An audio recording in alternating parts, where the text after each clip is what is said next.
नमस्कार दोस्तों, विप्र एस्ट्रोलॉजी में आप सबका बहुत स्वागत है। आप सब लोग का प्यार बहुत बहुत मिल रहा है। आप सब लोग मेरे वीडियो देख रहे हैं और पसंद भी कर रहे हैं। आप सबका बहुत बहुत धन्यवाद। अभी आजकल देश में चुनावी माहौल है। अभी अभी 4 राज्यों के चुनाव खत्म हुए और अब 2024 में पूरे देश का लोकसभा का इलेक्शन है।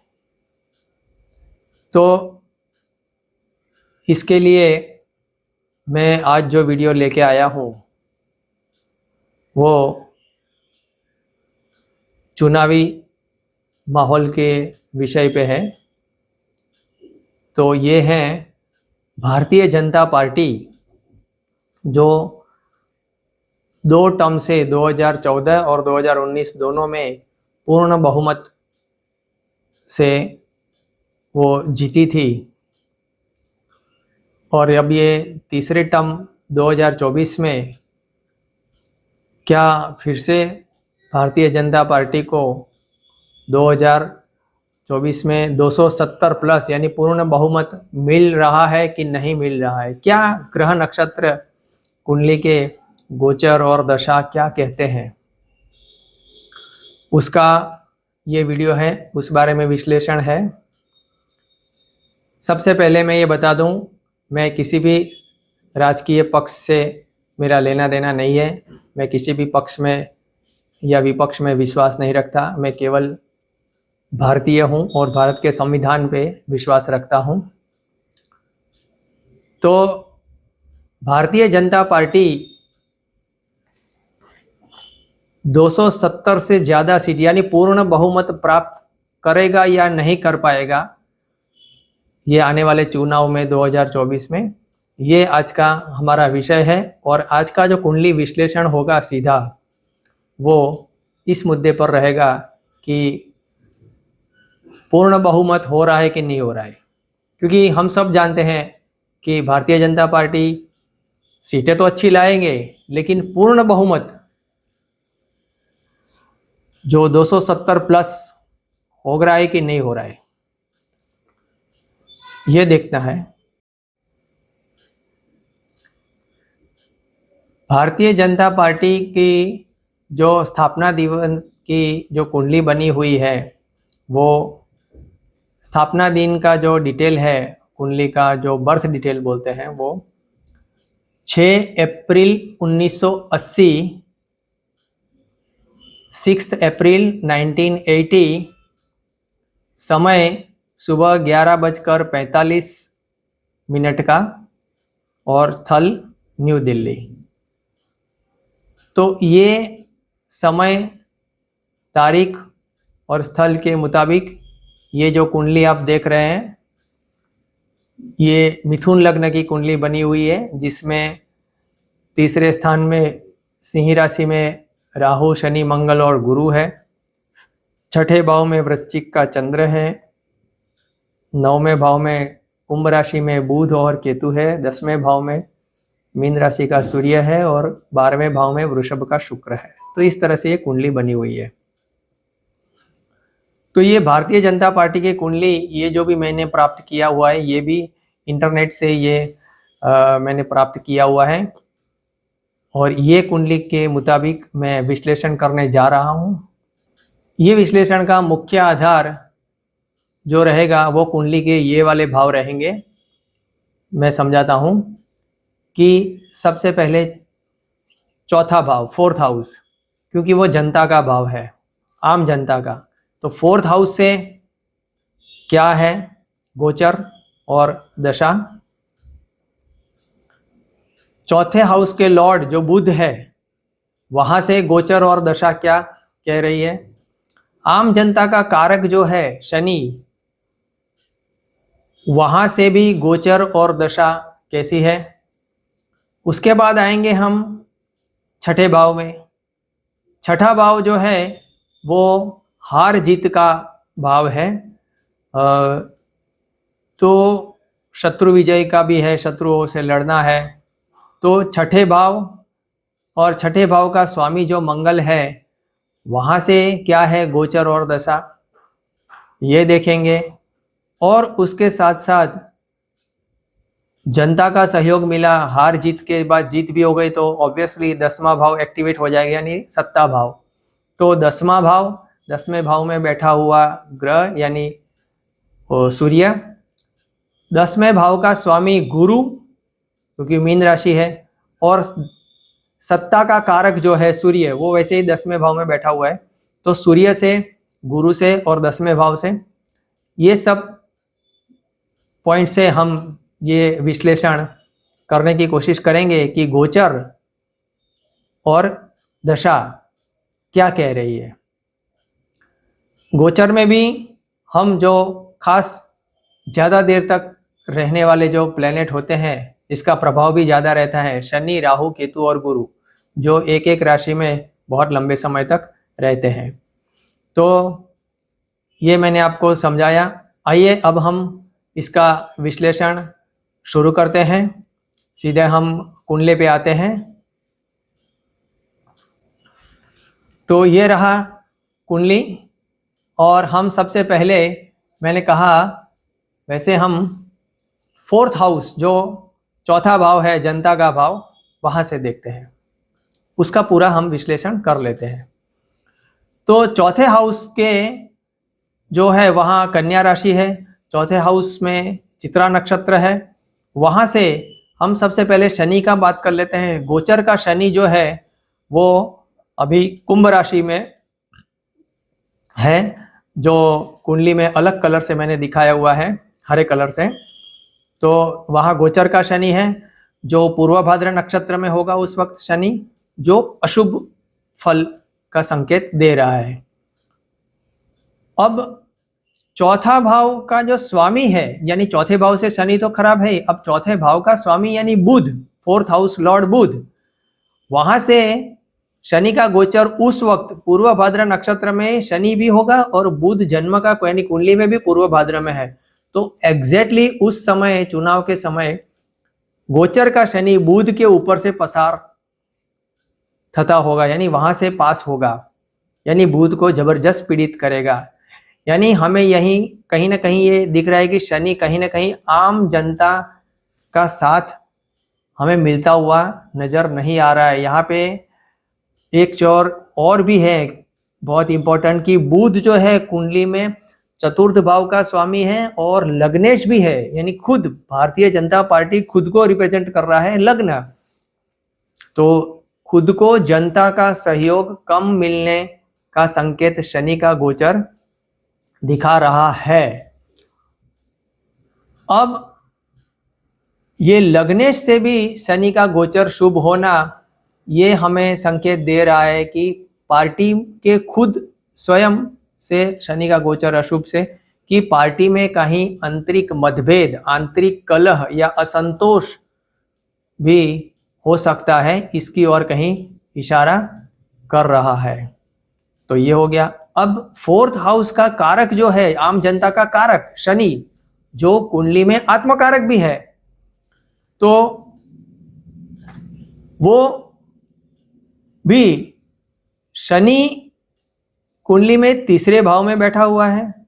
अब गोचर का शनि पूर्व भाद्र नक्षत्र से सीधा कुंडली के शनि पर दृष्टि प्रभाव भी पड़ रहा है, राशि दृष्टि भी जा रही है, और कुंडली का शनि उत्तरा फाल्गुनी नक्षत्र में होने से नक्षत्र दृष्टि भी करके कुंडली के शनि को गोचर का शनि पीड़ित कर रहा है। तो यहां से ये स्पष्ट हो रहा है कि आम जनता का साथ कहीं ना कहीं कुछ कम मिल रहा है, या फिर कहीं ना कहीं उसमें प्रॉब्लम्स शनि के द्वारा, गोचर के शनि द्वारा क्रिएट हो रहे हैं, ऐसा दिख रहा है। अब चौथे भाव से हम शनि का पूरा विश्लेषण देख लिया। अब चौथे भाव से हम राहु को देखते हैं। जो चौथे भाव के सामने वाले भाव में एग्जैक्टली राहु अभी गोचर कर रहा है मीन राशि में, जो चौथे भाव पर अशुभ दृष्टि डालकर चौथे भाव को प्रभावित तो कर ही रहा है। 4th हाउस का जो स्वामी है बुध, वहां से राहु का गोचर भी अशुभ है। तो क्योंकि बुध जो है वो कुंडली में कुंभ राशि में है और वो पूर्व भाद्र नक्षत्र में है, तो वहां से ये राहु का रेवती नक्षत्र में गोचर अशुभ है, जो पार्टी संगठन को बिगाड़ने का काम कर सकता है। फोर्थ हाउस का जो कारक है शनि, वो उत्तरा फाल्गुनी में है और गोचर का राहु रेवती में है, तो राहु वहां से सीधा उत्तरा फाल्गुनी को नक्षत्र वेद कर रहा है, यानी शनि को नक्षत्र वेदन से पीड़ित कर रहा है। तो यहां फिर से राहु द्वारा भी पूरा चौथा भाव, जनता का जो भाव है, उसका कारक, उसका स्वामी, इस सब राहु द्वारा भी पीड़ित हो रहा है, जो दर्शाता है कि कहीं ना कहीं आम जनता का साथ मिलने में बहुत कठिनाई दिखाई दे रही है। अब चौथे भाव से केतु का गोचर देखते हैं, तो चौथे भाव से केतु का गोचर भी अशुभ है, क्योंकि वो लग्न से फोर्थ हाउस में है और जो लग्नेश और फोर्थ हाउस का मालिक बुध वहां से अष्टम में है, तो ये गोचर भी, केतु का गोचर भी शुभ नहीं है। तो आम जनता का कारक शनि जो है वहां से भी, उत्तरा फाल्गुनी से भी पूर्वा फाल्गुनी और हस्त यानी विपत्त नक्षत्र में केतु का गोचर है, यानी आम जनता का साथ छूट जाना, क्योंकि केतु जो है वो कहीं ना कहीं कुछ छोड़ने की बात कर देता है, कुछ कट करने का, विरक्ति कर देने का बात करता है, या तो फिर ध्वजा धर्म की बात करता है। तो आम जनता का साथ कहीं ना कहीं छूटता हुआ नजर आ रहा है, जनता का कहीं ना कहीं भ्रम टूट रहा है, जनता बीजेपी के साथ अब छोड़ना चाहती है। हो सकता है बहुत सारे कार्यकर पक्ष छोड़ दे और दूसरे किसी पक्ष में चले जाए या सहयोग करना बंद कर दे पार्टी को, ऐसी कुछ संभावना ये गोचर दर्शा रहा है। अब फोर्थ हाउस से, चौथे भाव से हम गुरु गोचर की बात कर लेते हैं। तो गुरु का जो गोचर है वो चतुर्थ भाव और चतुर्थ भावाधिपति बुध और भावकारक शनि, ये तीनों से ठीक है, शुभ है।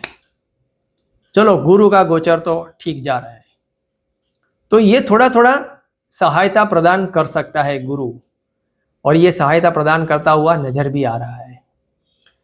यानी गुरु की सहायता से जो बाजी बिगड़ रही है वो कहीं ना कहीं थोड़ी थोड़ी संभलती हुई नजर आ रही है। अब हम यहाँ पे एक और इंडिकेशन हमें दिख रहा है कि गुरु का मतलब विद्वान या कोई ज्ञानी या कोई पंडित या ब्राह्मण, तो यहाँ हमें ये थोड़ा सा संकेत मिल रहा है कि पार्टी को जनता की सहायता के लिए, पार्टी अगर बिखर रही है, कार्यकर्ता छूट रहे हैं, तो उसको वापस पकड़ने के लिए, जनता की सहायता के लिए कोई ब्राह्मण या कोई विद्वान नेता को आगे करना पड़ेगा। तो उससे, क्योंकि गुरु का सपोर्ट है, तो विद्वान यानी गुरु, उसके सहायता से शायद पार्टी संगठन थोड़ा वापस मजबूत हो जाए, ऐसा कुछ संकेत गुरु का गोचर दिखा रहा है। अब हम आते हैं हार जीत के भाव, छठे भाव की बात कर लेते हैं। तो हार जीत का जो भाव होता है, छठा भाव, वहां पे चंद्र है जो ज्येष्ठा नक्षत्र में है। अब यहां से शनि का नक्षत्र गोचर जो कुंभ राशि में है, पूर्व भाद्र नक्षत्र में, वो नक्षत्र गोचर तो शुभ है, किंतु कैसे भी है वो फोर्थ है, चंद्र से चौथा है। तो क्या करेगा शनि, वहां से अपनी 10वीं दृष्टि छठे भाव पर, चंद्र पर लगाएगा, वहां पे पीड़ित करेगा। यानी नक्षत्र गोचर शुभ होने के बावजूद वो अपनी दृष्टि से वो कहीं ना कहीं विघ्न पैदा करेगा, यानी संतोषकारक रिजल्ट की कोई उम्मीद शनि से नहीं की जा सकती। अब छठे चंद्र से अगर हम राहु का गोचर चेक करते हैं, तो नक्षत्र गोचर फिर से यहाँ पर राहु का भी शुभ है, किंतु फिर भी राहु भी वही काम कर रहा है, वो मीन राशि में बैठ के अपनी 9वीं दृष्टि सीधे चंद्र पर डाल रहा है, अशुभ दृष्टि, यानी वो भी दृष्टि प्रभाव अशुभ कर रहा है, नक्षत्र गोचर ठीक है, यानी ये मिश्र फल का कुछ रिजल्ट दिख रहा है कि नहीं राहु कुछ अच्छा दे रहा है न कुछ बुरा कर रहा है, उसका कोई शुभ परिणाम प्राप्त होने की संभावना कम दिखाई देती है। अब चंद्र से देखते हैं केतु का गोचर, तो वो शुभ है और थोड़ी बहुत सहायता कर सकता है, चाहे नक्षत्र वाइज हो चाहे राशि वाइज हो। तो एक चंद्र से हार जीत के भाव से अगर देखते हैं तो केतु ही एक सहायता अच्छी केतु की मिल रही है। और केतु यानी मैंने कहा धर्म, ध्वजा या ध्वज, तो कहीं ना कहीं किसी धर्म के सहारे, केतु के सहारे, ध्वज जो होता है उसके सहारे जीत लानी पड़ेगी या जीतना पड़ेगा, वही एक सहारा दिखाई दे रहा है। अब यहाँ पे गुरु का गोचर चेक कर लेते हैं चंद्र से। चंद्र से गुरु का गोचर प्रत्यरी नक्षत्र में होने से थोड़ा सा प्रतिस्पर्धा दिखाई देती है, यानी गुरु गोचर वापस शुभ नहीं है। अब गुरु गोचर शुभ नहीं है तो उसकी सहायता के लिए हमें फिर से कहीं ना कहीं गुरु का सपोर्ट लेना पड़ेगा, यानी ब्राह्मण नेता की सहायता लेनी पड़ सकती है। अब हम आते हैं छठे भाव का स्वामी मंगल। मंगल जो है मघा नक्षत्र में है और यहां से शनि का गोचर पूर्व भाद्र नक्षत्र में है जो अशुभ जा रहा है, जो पूर्ण बहुमत या पूर्ण जीत में विघ्न डाल सकता है। छठे भाव से हम क्या देखेंगे? पूर्ण बहुमत, पूर्ण जीत। तो मंगल से शनि का गोचर तो ठीक नहीं है। अब गोचर के शनि की दृष्टि कुंडली के मंगल पर सीधी पड़ रही है, तो मंगल को भी पीड़ित भी कर रहा है, छठे भाव के स्वामी को। छठे बैठे चंद्र को भी वो पीड़ित कर रहा है 10वीं दृष्टि डालकर गोचर का शनि, यानी छठे भाव पर शनि का दोनों जगह प्रभाव होने से वो पूर्ण बहुमत या पूर्ण जीत, पूरी अच्छी जीत पैदा कर मिलने में कहीं ना कहीं वो विघ्न पैदा अवश्य कर सकता है। अब मंगल से राहु का गोचर ठीक ठाक है नक्षत्र वाइज देखे तो, किंतु फिर भी वो मंगल से कुंडली में अष्टम भाव में गोचर है। तो अष्टम भाव में गोचर होने से वो हमें उतना शुभ फल मिलने की कोई उम्मीद दिखाता नहीं है, लेकिन थोड़ा सा परेशानी खड़ा कर सकता है। खास करके जो निचले वर्ग के कर्मचारी लोग हैं, दलित समाज है, आदिवासी समाज है, पिछड़े वर्ग है, वो उन लोगों का साथ मिलना मुश्किल नजर आ रहा है, क्योंकि वो लोग ही हार जीत का फैसला करेंगे ऐसा लग रहा है। क्योंकि राहु अष्टम भाव में है मंगल से और सीधे छठे भाव पर, छठे भाव के स्वामी से अष्टम चल रहा है और छठे भाव पर वो दृष्टि भी डाल रहा है। हार जीत में इन लोगों की सहायता बड़ी मायने रखेगी। अब मंगल से केतु का गोचर शुभ चल रहा है। फिर से यहाँ पर केतु का गोचर शुभ होने से क्या होता है कि धर्म और ध्वजा का सहारा लेना पड़ेगा, क्योंकि केतु धर्म है और ध्वजा भी है। किंतु अब मंगल से गुरु का गोचर, गुरु उस वक्त कृतिका में होंगे तो वो बहुत अशुभ है, जो यह संकेत स्पष्ट करता है कि पूर्ण जीत यानी पूर्ण बहुमत मिलना मुश्किल दिखाई दे रहा है, यानी गुरु कृपा या ब्राह्मण नेता की आवश्यकता होगी या उसकी सहायता लेनी पड़ेगी। अब आते हैं हम दसम भाव, सत्ता भाव, कि भाई सत्ता मिलेगी कि नहीं। पूर्ण बहुमत आएगा तो अवश्य मिलेगी, पूर्ण बहुमत नहीं आया तो फिर गठजोड़ करके सत्ता लेनी पड़ेगी। अब दसम भाव में तो सूर्य है। अब सूर्य से शनि 12वें भाव में है, यानी ये तो अशुभ तो है ही, वहां से तो एक तरह से 7.5 की पनौती चल रही है।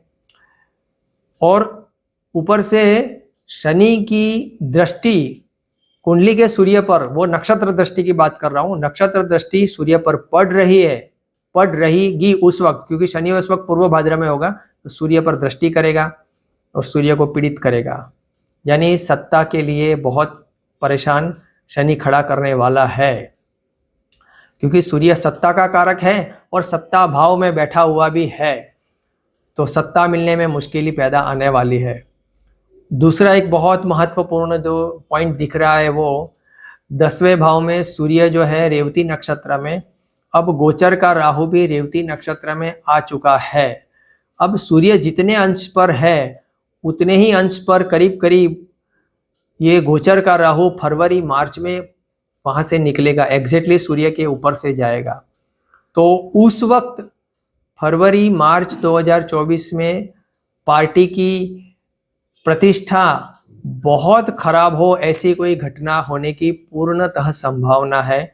उसकी छवि, इमेज लोग आम जनता में बहुत बुरी हो जाए, बहुत प्रतिष्ठा खराब हो जाए, या किसी बड़े प्रतिष्ठित सम्मानित नेता का कोई कौभांड बाहर आए, या फिर कोई नेता का कोई स्वर्गवास हो जाए, तो कुछ भी हो सकता है। लेकिन पार्टी की प्रतिष्ठा दांव पर आ रही है फरवरी मार्च में, सूर्य पे कि राहु आ रहा है।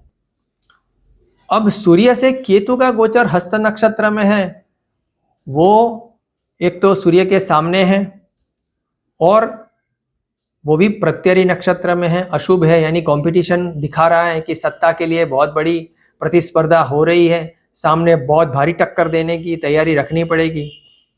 तो भारी प्रतिस्पर्धा का सामना करने के लिए तैयार रहना पड़ेगा, और इसीलिए पूर्ण बहुमत मिलना बहुत मुश्किल नजर आ रहा है, क्योंकि सत्ता भी मिलनी मुश्किल नजर आ रही है। अब सूर्य से हम गोचर के गुरु की बात करते हैं। तो सूर्य से गोचर का गुरु जो है वो कृतिका नक्षत्र में है, वो शुभ है, जो सूर्य की प्रतिष्ठा बचाने में थोड़ा बहुत सहायता करेगा। यानी यहाँ पर फिर से हमें गुरु की सहायता, यानी ब्राह्मण नेता की सहायता लेनी पड़ेगी, ऐसा कहीं हमें दिखाई दे रहा है। अब हम 10वें भाव, सत्ता भाव का जो स्वामी है गुरु, वहां से देखते हैं। तो गुरु भी सिंह राशि में मघा नक्षत्र में मंगल के साथ ही है, तो वहां से शनि का गोचर कुछ खास शुभ नहीं है। कुंडली के गुरु जो है वहां पर गुरु 10वें भाव का स्वामी गुरु, उस पर गोचर के शनि की भी अशुभ दृष्टि सीधी पड़ रही है, जो सत्ता लेने के लिए थोड़ा सा विघ्न खड़ा कर सकती है। तो यहाँ पे 10वें भाव में बैठे सूर्य पर नक्षत्र दृष्टि है और सीधा गुरु पर भी दृष्टि है। गुरु से राहु का गोचर भी नक्षत्र वाइज शुभ है, किंतु अष्टम भाव में होने से कोई उतना शुभ फल की उम्मीद नहीं रखी जा सकती। गुरु से केतु का नक्षत्र गोचर शुभ है, जो थोड़ी सहायता मिलेगा, यानी गुरु भी धर्म है, केतु भी धर्म है, तो धर्म और ध्वजा, तो यहाँ के इसके सहारे थोड़ी बहुत हमें सफलता मिल सकती है। लेकिन यहाँ पर एक बहुत बड़ी प्रॉब्लम यह है कि कुंडली के गुरु से गोचर का गुरु जो है वो अति अशुभ गोचर चल रहा है, कि ये स्पष्ट हो रहा है कि यहाँ पे कोई सत्ता मिलना उतना आसान नहीं है, यानी पूर्ण बहुमत मिलना बहुत मुश्किल नजर आ रहा है। अब इसमें एक और बहुत महत्वपूर्ण बात होती है कि गोचर का गुरु की दृष्टि पड़ती है तो वो भाव सुधर जाता है, वहां पे फल शुभ मिलता है। तो यहाँ पे गोचर का गुरु जो है वो वृषभ राशि में कृतिका नक्षत्र में होगा, वहां उस वक्त उसकी दृष्टि केवल आम जनता के भाव 4th हाउस और 6ठे भाव में बैठे चंद्र पर रहेगी, यानी हार जीत के भाव और जनता के भाव में थोड़ा बहुत वो सुधार करेगा। लेकिन उसकी दृष्टि 4थे भाव के मालिक यानी बुध पर भी नहीं है, 4थे भाव का कारक शनि है उस पर भी नहीं है, 6ठे भाव का मालिक मंगल पर भी नहीं है, और 10वें भाव पर भी नहीं है, और 10वें भाव में जो सूर्य बैठा है उस पर भी नहीं है, और 10वें भाव का स्वामी गुरु है उस पर भी गोचर के गुरु की दृष्टि नहीं है। तो ये स्पष्ट होता है कि गुरु की सहायता उतनी, जो शुभ दृष्टि की सहायता हमें उतनी जबरदस्त मिल नहीं रही है, यानी ये पूर्ण बहुमत मिलना बहुत मुश्किल नजर आ रहा है, ये गोचर दिख रहा है।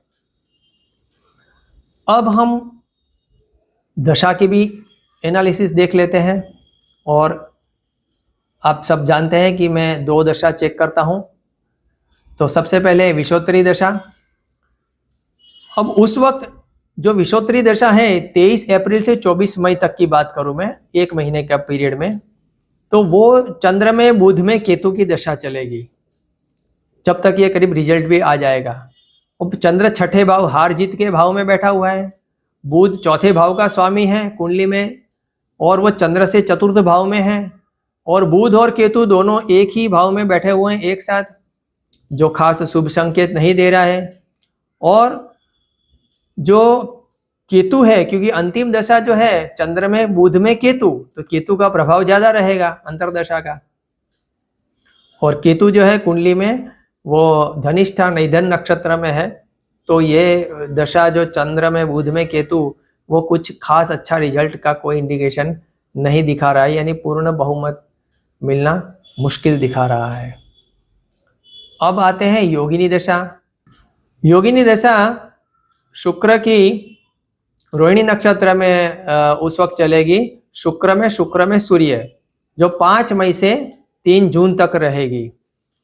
अब रोहिणी नक्षत्र जो है वो लग्नेश और चतुर्थेश जो बुध है वहां से वो निधन नक्षत्र है, और सत्ता कारक सूर्य से वो प्रत्यक नक्षत्र है, यानी जनता और सत्ता यहाँ दोनों से ही वो ठीक नक्षत्र नहीं है, अशुभ है। केवल चंद्र से जो हार जीत का भाव है वहां से ठीक है। तो रोहिणी नक्षत्र और वृषभ राशि में आता है, और कुंडली में ये 12वां भाव है, यानी 12वां भाव जो है 12th भाव एक्टिवेट हो रहा है। वो स्पष्ट करता है कि आपका प्रतिस्पर्धी आप पर हावी हो रहा है, आपको पूर्ण बहुमत मिलना मुश्किल लग रहा है। एक और खास बात देख लेते हैं कि चंद्र ग्रहण वो है वो 25 मार्च को कन्या राशि में हस्त नक्षत्र में हो रहा है, जो आम जनता का चौथा भाव है, और जनता का जो सहयोग मिलना चाहिए वो कम होता हुआ दिख रहा है, क्योंकि ये ग्रहण की असर जो चौथे भाव में एक ग्रहण हो रहा है कुंडली के। और 8 अप्रैल को जो सूर्य ग्रहण हो रहा है वो रेवती नक्षत्र में हो रहा है, यानी कुंडली के 10वें भाव में, और सूर्य कुंडली में भी सूर्य वही रेवती नक्षत्र में ही है, यानी जन्म के सूर्य पर ही ग्रहण लग रहा है। तो सत्ता में ग्रहण लग रहा है, ये स्पष्ट हो रहा है कि सत्ता मिलना मुश्किल है। तो ये एनालिसिस से ये गोचर और ये जो दशा, इन सब को देखते हुए मैं ये कह सकता हूँ कि 2024 के चुनाव में भारतीय जनता पार्टी को 270 से ज़्यादा सीट मिल नहीं सकती। बहुत बहुत बहुत मुश्किल है। हो सकता है वो नंबर 1 पार्टी के तौर पर आए, 200 सीट आए, 240 आए, 230 आए, देश की सबसे बड़ी पार्टी के तौर पर वो उभर के आ सकती है, किंतु पूर्ण जीत जिसको बोलेंगे कि पूरी तरह जीत हुई, जो पूर्ण बहुमत, वो 270 प्लस वो नहीं हो सकता। आशा रखता हूँ आप सबको ये वीडियो पसंद आया होगा। आप चैनल को सब्सक्राइब कर दीजिए, अपने दोस्तों में शेयर कीजिए और लाइक कर दीजिए। बहुत बहुत धन्यवाद। नमस्कार।